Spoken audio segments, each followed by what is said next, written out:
দোষী সাব্যস্ত হওয়ায় ট্রাম্পের সমর্থকেরা কতটা প্রভাবিত হবেন?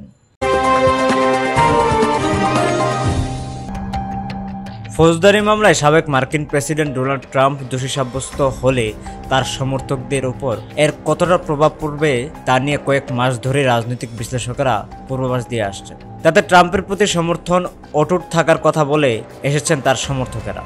এর মধ্যে মাস ছয়েক শুনানি শেষে নিউ ইয়র্কের আদালতে গত বৃহস্পতিবার জুরি বোর্ড ট্রাম্পকে দোষী সাব্যস্ত করেছে। 12 সদস্যের জুরি বোর্ড ফৌজদারি মামলায় 34টি অভিযোগের সবকটিতেই ট্রাম্পকে দোষী সাব্যস্ত করেছে। ট্রাম্প প্রথম কোনো সাবেক মার্কিন প্রেসিডেন্ট হিসেবে ফৌজদারি অপরাধে দোষী সাব্যস্ত হয়েছে। নিউ ইয়র্ক আদালতে ট্রাম্পের মামলায় শুনানি চলাকালে বেশ কয়েকটি জরিপে ভোটারদের প্রশ্ন করা হয়েছিল যে ট্রাম্প দোষী সাব্যস্ত হলে তারা কিভাবে প্রতিক্রিয়া জানাবেন।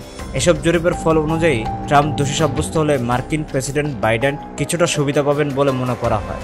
নিজ দলের মধ্যে প্রতিদ্বন্দ্বিতা বা প্রাইমারির সময় ট্রাম্প তার মামলা থেকে সুবিধা নিতে পেরেছিলেন, কারণ সেখানে তার সমাবেশে সমর্থকেরা পাশে ছিলেন। এ সময় প্রতিদ্বন্দ্বী প্রার্থীদের কাছ থেকে সমালোচনা কম শুনতে হয়েছে তাকে। কিন্তু প্রেসিডেন্ট নির্বাচনে ডেমোক্র্যাটদের বিরুদ্ধে লড়াইয়ে দোষী সাব্যস্ত হওয়ার বিষয়টি তার জন্য বড় ধরনের সমস্যা হয়ে দাঁড়াতে পারে। তবে জরিপের ফল খুব গুরুত্ব দিয়ে লেখার কিছু নেই, কারণ অনুমানমূলক ঘটনাগুলোর ক্ষেত্রে ভোটাররা ভালো প্রতিক্রিয়া দেখান না। এতে ট্রাম্পের সমর্থকেরা দল পাল্টে বাইডেনকে ভোট দেবেন এমন ধারণা করা ঠিক হবে না। তাদের মধ্যে পরিবর্তন হলে বড়জোর সিদ্ধান্তহীনতা পর্যন্ত করাতে পারে। ট্রাম্পকে দোষী সাব্যস্ত করার আগে বাইডেনের সঙ্গে তার তীব্র প্রতিদ্বন্দ্বিতার আভাস পাওয়া যাচ্ছিল।